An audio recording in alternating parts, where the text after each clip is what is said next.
Помага ли факторингът на сезонните бизнеси? При сезонните бизнеси факторингът е особено полезен по време на силния сезон. Когато приходите са високи, плащанията е възможно да се отложат и за да се възползвате на максимум от търсенето, факторингът осигурява необходимите средства, за да закупите суровини, да изпълните поръчките и да се възползвате от търсенето. Не е само това, след като приключи с силния сезон, факторингът ви осигурява стабилен ресурс, за да покриете и другите месеци от година. Какво означава това в действителност? Ако управлявате бизнес за производство на сладолед, със сигурност имате високо търсене през лятото. В този период доставяте големи количества на супермаркети и ресторанти.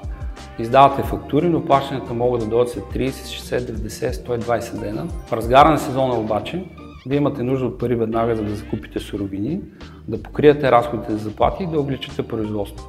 Тук идва ползата от факторингът. Вие ни продавате фактурите си и ви изплащаме до 90% от стойността веднага. Така вместо да чакате парите си, ги получавате на момента. Това ви позволява да се възползвате максимално от летния сезон, да произвеждате повече сладолед и да сте готови за следващата голяма поръчка. А през зимата, когато продажите спадат, имате средства, които поддържат бизнеса стабилен.